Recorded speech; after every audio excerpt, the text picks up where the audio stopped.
Mensch, this is not the show. We're not going to be the show, and I promise anyone who's a friend of the show, who watches and downloads and subscribes and likes, we are not going to be the show that is always talking about the Dallas Cowboys and Coach Prime. We're not going to we're not going to ram it down your throat for the sake of ratings. It's just not who we are. We have too much respect for all of the friends of the show, for all the fan bases. There are 32 NFL teams. There are college fans across the country. They want to know where their players are going in the draft. They want to talk college football. They want smart conversations. When we get into the draft, portion of this show during draft season, we want to talk about all 32 teams. We want to talk about the Carolina Panthers and what they need just as much as the Dallas Cowboys. But here we are. And Coach Prime discussing Shedeur Sanders, his son, and Travis Hunter, his draft prospects, both of their draft prospects, and bringing it up, their situations. To me, everything is intentional with Coach Prime. To bring up this discussion about how he's going to interfere or interject himself in where they wind up landing in the NFL draft during, Mensch, a Big 12 run to the college football playoff. Right. That's news. It's not coincidence. Yeah. Right. That's intentional, and it creates urgency. And so that's where we are today. We're not going to spend a ton of time on it, but I think this is the time where we have to have a smart conversation about the number one storyline leading up to the 2025 NFL draft, because Coach Prime himself made it news. Okay. Right. Here's how I want to attack this. Okay. For those of you who didn't hear, it was on Keyshawn Johnson was asking questions, and he was answering on their podcast, and Coach Prime decided to answer those questions and to dive in. Ultimately, what you need to know, if you haven't seen that on social media or you haven't watched their podcast, Keyshawn asked him the question: Are you going to? And I'm paraphrasing here, but are you going to affect where the landing spot is for Shedeur? And his answer was yes, but I'm going to do it privately, right, not publicly. Yes, I am going to play a role, but I'm going to do it behind the scenes. I'm going to do it privately, not publicly. And he doubled down on it and said, I'm also going to do it with Travis Hunter, our star cornerback wide receiver. And so, and they laughed about it, just the fact that, that basically his third son on the team, and that he's going to treat Travis's situation just like Shedeur's. Yeah, that is a unique relationship. I think most people know that at this point, but Travis Hunter and Coach Prime are closer. There's a lot of great coach-player relationships around the country, but this one is unique. They are very close. For the sake of this conversation, let's focus on Shedeur, because I do think he'll affect where Travis goes, but I think there could be a package deal to be made. Okay. So interesting. Yeah. People know that Coach Prime is serious when he says that Shedeur won't play for you as an NFL organization if you draft him. And they better take it seriously. Yeah. But why? And my answer is, what about Coach Prime and Primetime and Deion Sanders? What about his nearly 40-year run in college football and the NFL would lead anyone to believe that he won't hold Shedeur out if the wrong team takes him and goes against his will? My answer to that. Ask the Braves. Remember what he did in the NLCS, and they wanted him to sit out the game for the Falcons and come play in the playoffs for us. And he's like, no, man, I'm going to do my thing because it's best for me. That's there's never been a time in this guy's career where, he's not, I don't want to say he's selfish. He just does he still played. He still showed up for the Braves that day. He's just going to do what's right for his family and what's right for him. That's why I said, what about his 40 years and add Major League Baseball to it? That's a great point. I didn't even think about that. Yeah. So what about what he has stood for his entire career, going back to Florida State? If you think of like the cover of Sports Illustrated, the jewelry everywhere, prime time, you got to remember, a lot of people listening or watching may not even remember, at that time. I remember my grandfather worked with Bo Schembechler and was part of their, recruiting and it was, this isn't allowed. We can't do that. Yes. And I'm like, in high school, and I'm like, I kind of love this, Right. But he did it his way. He's always done it his way. And Right. so when I ask you what about his his history leads you to believe that he won't hold Shedeur out, and the answer is nothing. There's precedent in the league too. Like this kid Shedeur will not be the first quarterback to do this. You can't sit there and be 20, like, this is different. It's been done before. 20 years ago was the last time of this significance that we saw an incident like this. It was more private. The difference is that the Mannings worked kind of behind the scenes. People didn't realize how serious they were. Some people in the league kind of knew what was going on, but it wasn't public like this. The Mannings handled their business quietly. Not this early. I think it was very public towards the end. Towards the very end. Early in the process, yeah. And I remember it was the first NFL draft, first or second NFL draft where I was in New York City. I was in the stands. We were working for Sporting News at the time. Yeah, I was there. There. Remember Ben Roethlisberger? Right. Who else? Phillip Rivers and Eli Manning. Where these three quarterbacks can go. So it's been 20 years since we've had this kind of situation. But of course, Coach Prime being Coach Prime, we're going to do this. He's saying privately, and those conversations will take place privately, right? But he's using the media now. And I just want to say this, like he liked one of our clips. Everything he does is intentional. We're going to get Coach Prime on the show. We'll reach out to him. Yeah, let's reach out to him this week and see in the next few weeks if we can get him on. I'm sure he'll be happy to join. We'll get him on the show and we'll have a great discussion with him about all of this and how he plans to attack it and some more details on it. Okay. But in the meantime, I think it's important for us to have this conversation now because this information is new, it's fresh. And again, I want to reiterate, they're playing Utah this week. Utah almost beat BYU. Utah did beat BYU. Utah beat BYU. Well, BYU won the game. But the refs blew it. Correct. They had the sack at the goal line, and they called a holding penalty in the back end. Gave them new life. Right. They drove down the field. I was up watching the game after our review show on Saturday night, our live show on YouTube. And so my point is, let's not get sidetracked. My point is that they're playing Utah this week. We've talked about it before. Colorado almost lost to North Dakota State. Colorado lost 2 of its first 5 games. Colorado was dead to rights. The stories, it's old news. Coach Prime, who cares? Boulder, Colorado, it's back off the map. Now, all of a sudden, they've won, 3 straight, looking to make it 4 against Utah, and they win out. They can get in the Big 12 championship, win the Big 12 championship. They're in the college football playoff. Right. And so this week, to be making these comments tells you how serious Dion is. Tells you how serious this situation is in Coach Prime's house with his son, with Travis Hunter. Go ahead. I like that he's getting ahead of it too. Like, let's get it out there now. If you wait and it's gonna look, this was not something that we were surprised by. I don't think anyone was surprised by this. You get it out now, it gives it more time to, kind of air out for people to get used to the idea, understand what's happening.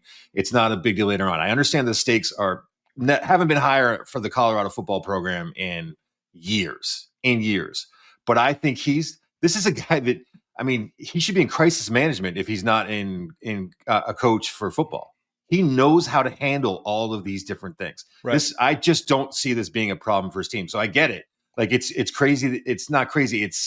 It's interesting that he's doing it now, and the fact that he is doing it now speaks to how important it is to him. But I don't think it's going to be an issue for that team. So if we've answered the question, is he serious about holding out Shedeur and making an organization miserable for going against his will and drafting his son? That question's answered. We know he will. So now let's get into the nitty-gritty. Coach Prime is a package deal. That's what you have to take seriously here. Okay. Coach Prime loves being in Boulder. He loves coaching Colorado. They've been great to him. He's been phenomenal to them. Right. But Coach Prime is a package deal. And I want people to understand the dude can coach. Right. Okay. This is not like, we're just going to bring him in, flashy lights, all that. Like people I've talked to people in NFL organizations. I've talked to him in the last couple of weeks. And there is people in the NFL take him seriously as a coach. Okay. Yeah. So now that's as the backdrop. So Coach Prime as a package deal in all this is critical. So if you can, now I want you to put on your ownership hat, okay? Not Right. even general manager, because this is above that pay grade. This is Right. ownership now, okay? So if you can get Prime as your coach and Shedeur as your quarterback, and that's the direction you decide you want to go. Now, we can get into a discussion, and we just had one on Tuesday. I thought it was a really good, deep, in-depth breakdown. If you haven't seen it, go check it out on social media. Go check it out on our YouTube page, The McShay Show.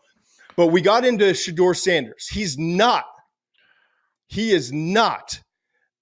Jaden Daniels. He's not the talent level of Caleb Williams. Okay. Right. He's not probably Drake May. We've all decided that. Like, if it was last year's draft, Shedeur, we'd start talking about him at number 4. Okay.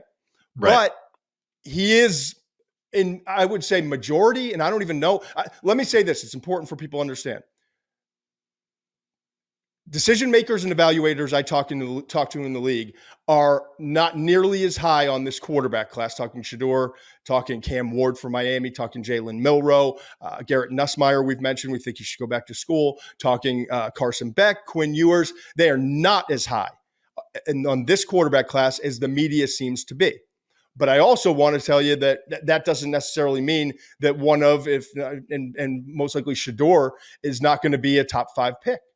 It's the quarterback position. We know how that goes. Right. So if you decide as an owner and as an organization that you want Coach Prime to be your next head coach and you want Shedeur to come as the next quarterback of your organization, I want people to hear this loud and clear. There's almost no limit to the price you're willing to pay. If you've made this decision as an owner, one of 32 owners in the NFL, we want Prime and we want his son Shedeur. We want the package deal. We've got to turn our organization around, and they're the 2 men that can do it for us. There's no price that organization would. I'm telling you. So keep that in mind. You look back at the trade we just talked about. And at the time, that was mind blowing in 2004. Yep. Yeah, it was with the Chargers, the Giants, and it wasn't that. It was the Chargers traded back from the 1st to the 4th with the Giants, and I think they picked up 2 picks from the next year, including the 1st from the next year. That trade's not as crazy as we thought it was at the time. It wasn't that big. So let's get into. By the way, they both were wrong. They should have taken Roethlisberger and not traded up for anyone. But anyways, let's look at the Ricky Williams trade. Are we talking Ricky Williams trade here, Todd? I mean, listen, in terms of if you want Coach Prime as your head coach, pay him whatever he wants. You slide him a piece of paper, there's no he price. Writes down a number, and he gives it back to you. Are you talking about if you are picking 7th and you need to get to 2 or 1 to get Shedeur, are you making the Ricky Williams trade?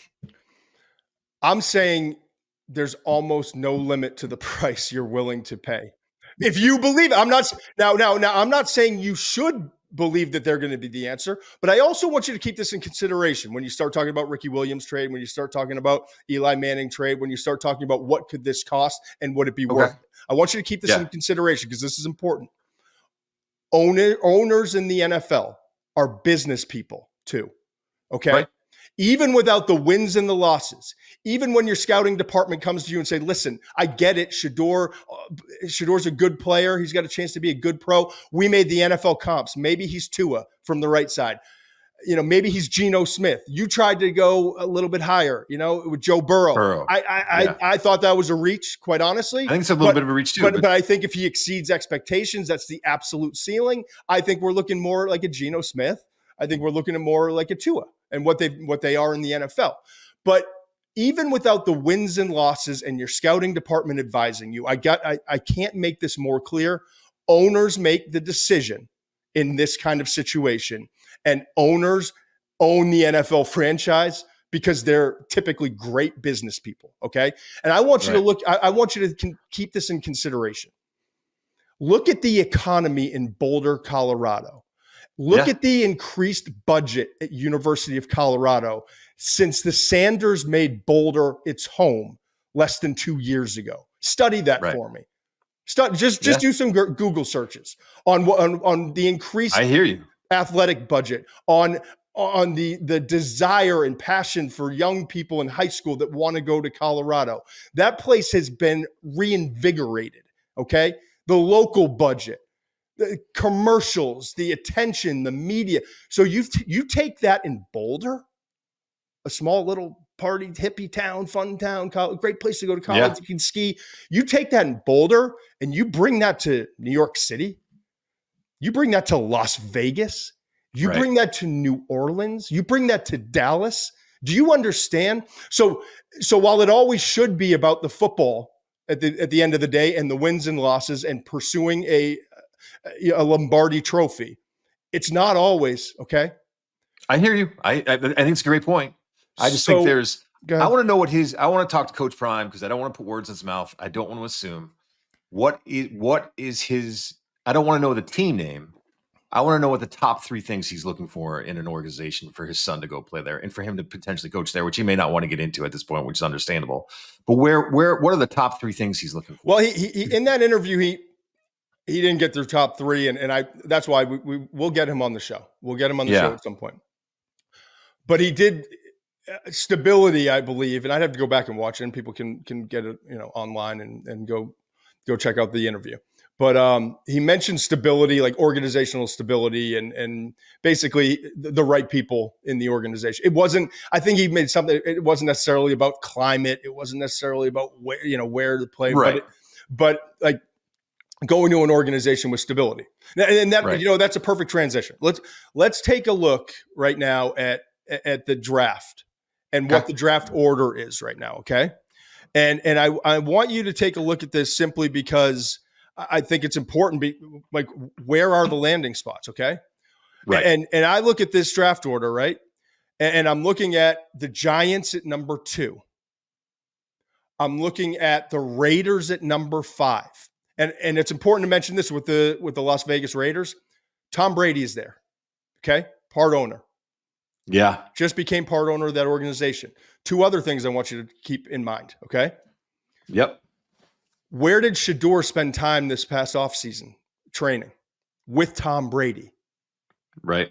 Okay. So there's a relationship between Shedeur and Tom. There's a relationship between Coach Prime and Tom. And also there was a basketball game recently. I don't know all the details, but that Mark Davis, the owner of the Raiders, was there and talked glowingly about Shedeur. And I guess any player, draft prospect, you're going to talk glowingly. But again, these people have made billions, not millions. And Coach Prime has done what he's done, probably hundreds of millions. And when you have people of that level of success, I've had the great fortune of being around some unbelievable head coaches, some unbelievable owners, some people who are at the elite level. And this job has afforded me that opportunity. The word I always use is intentional, man. Nothing comes out of the people who are like at the highest level. Nothing comes out. There's always messaging, and it's always intentional. So keep the Raiders in mind. That's fascinating to me. Then you go down. I'll give you 3 more, and then you go ahead. Take wherever you want, bud. Okay. The Jets at 8. Joe Douglas is there as the GM. His contract's up at the end of this year. Woody Johnson. If you don't want to take my word for how interfering some owners can be and some of the issues that Woody Johnson has presented for this Jets organization, you don't see it on the field. Go check out some of the comments from Bill Belichick. And yes, there's an axe to grind, but again, intentional. And Bill Belichick's not going to make those comments about someone he respects in ownership. Okay. Even if he let him down or they did bad business, he's not going to unless he believes it. So my point in all saying that is there's a chance, and it's looking more likely than not, there's a chance that organization, Woody's just going to do whatever he wants, clear it out. He's already cleared out his head coach and try to reset it all. Aaron Rodgers, is he going to be back next year? So maybe this would be time. So the Giants at 2 are interesting. The Raiders, we see the connections there already at number 5. The Jets with that ownership, absolutely. The Saints are intriguing to me. I don't know that there's any connections or ties, but the Saints are sitting at 9 right now. And then we promise you this is not going to be a Dallas Shedeur podcast or show. But there's a lot of smoke right now about the Cowboys, what's happened to this organization. Obviously, Jerry Jones is the owner. No one likes attention more on his franchise than Jerry Jones does. And I truly can't think of anything. Come up with one scenario this upcoming offseason after a massively disappointing season for the Dallas Cowboys. Give me one scenario, Mensch, that would be more attention grabbing and create more buzz and more excitement for the Dallas Cowboys than orchestrating a trade and getting Shedeur Sanders as your future starting quarterback with Coach Prime as the new head coach of the Dallas Cowboys. Yeah, there's nothing even close to based in reality. You'd have to be like, oh, the Cowboys trade for Mahomes. Like, there's nothing real that could possibly happen that is anywhere near as good or as exciting for a team like that. What do they do with Dak's contract, though? I mean, that thing is a albatross. Like, what do you like? Who's taking that on if you're going to move on from Dak? What's the penalty if you cut? Like, it's tough.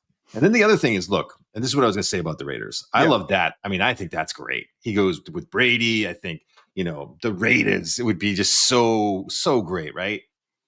If you're looking at this, he's throwing to Jacoby Myers and Brock Bowers, who has a chance to be special, but is young. And what are his offensive line? Like, what is Coach Prime looking for? Because then if you're giving up draft assets, but there's free agency, and now maybe a lot more people want to make Vegas their home, Maybe. I'm just saying. Maybe. I mean, if he can get a bunch of young men to go to Boulder, Colorado to play for an organization, that was, I think, 1-11 prior to last season, 2023. If he can turn that whole roster over, I mean, it's different recruiting in high school versus recruiting in the NFL, but devil's advocate, he's worked with a lot of dudes in the NFL. First of all, if you're a corner and you don't want to play for him, I don't know what's going on. I don't care what level you're at. Right. I will say devil's advocate. And again, I don't know. This is just, something to think about is if you're going to a situation where the coach is going to play his son as a quarterback and that's it, and has never won an NFL game as a head coach, there are guys who are going to love that. They're going to love that situation because he's proven to be a good coach. But there's going to be other guys who might have some hesitations about going into that kind of a situation. The Raiders haven't done anything. It might, if he goes there and he has success, it'll be the top landing spot, one of the top landing spots in the league. But there might be some guys like free agents who are like, I feel a little more comfortable signing. But it only takes a handful, man, and his connections, like his imprint. Yeah, well, I guess we'll see. That's something the young guys he's worked with that now play in the NFL. I'm telling you, he's also done. I mean, what he's done at Colorado in terms of yes, he's gotten a lot of players to come in, but the way he's developed guys too. I mean, I'm with you. I think he's a great coach. I think the sky is the limit for what he can do in the league, but you're not convincing me. You know what I mean? You're convincing guys who have played in the league for 7 years and may want to go somewhere where they think they can win a championship sooner. It's going to be interesting how that all plays out. Maybe I'm wrong. Maybe you're right. One last thing I just want to address, okay? And then we'll move on. We've got so much college football. Like we're mid-November now. We've got the college football playoff race. We've got to get to our championship draft. Let's throw that graphic back up, the draft order, okay? Here's the draft order. I'm intrigued by this, man. So now Shedeur's working the phones. Let's say it's Jacksonville. Let's say it's Cleveland, okay, picking at number 1. And let's say absolutely Coach Prime is working behind the scenes privately, as he says, talking to teams and saying, we're going to the Raiders at 5. Let's see it. Let's say it's the Jaguars at 1. Let's say it's the Browns at 3 that wind up picking at number 1. Let's say it's the Titans that pick at number 1. Let's even say it's the Giants picking at number 1. They want to bring in Prime, but he doesn't want to go there. They want to bring in Shedeur, and they're told that go ahead, draft us, draft my son, but he's not going. How do you manage this as the team and maybe multiple teams? Let's say this is the draft order. You're the Jaguars. Yeah, I'm taking Shedeur. Absolutely. Again, because the second I pass on Shedeur at 1, I've lost all my leverage. I'm out of this game. This game is fruitful. This game with Coach Prime and Shedeur, there's a lot to benefit from. And I want to be right in the middle of this thing. I don't care if I need a quarterback. I don't care if I don't need a quarterback. If I'm picking at one and I'm not the anointed organization or one of 2 or 3 anointed organizations where Shedeur's allowed to go and potentially I'm coming with him as Coach Prime, I'm taking him. Right. If you're the Patriots who took Drake May last year, you are taking Shedeur Sanders because it's the asset. It's business. What I'm not doing is letting the draft go by. And then all of a sudden you wake up Sunday morning, 256 picks later, and you're like, shit, I got Shedeur on my team. We don't need a quarterback, or I do, but like he ain't going to come play for us. He's holding out. Now you've lost your leverage. Right. Where you have, and it's a dangerous game. It's a dangerous game. But where you have the leverage, if you're picking at number 1 or picking at number 2, you're not the anointed team, but you know of 1, 2, or 3 anointed teams below you. Yeah. Where you got to go get yours is on the clock. Right. And so a deal has, and if I'm picking at 1, I'm telling everyone we're taking Shedeur. I don't care if I have Trevor Lawrence. We're taking Shedeur. He's the best player in the draft. He's the best player on the board. All that stuff. If you want him, come get him.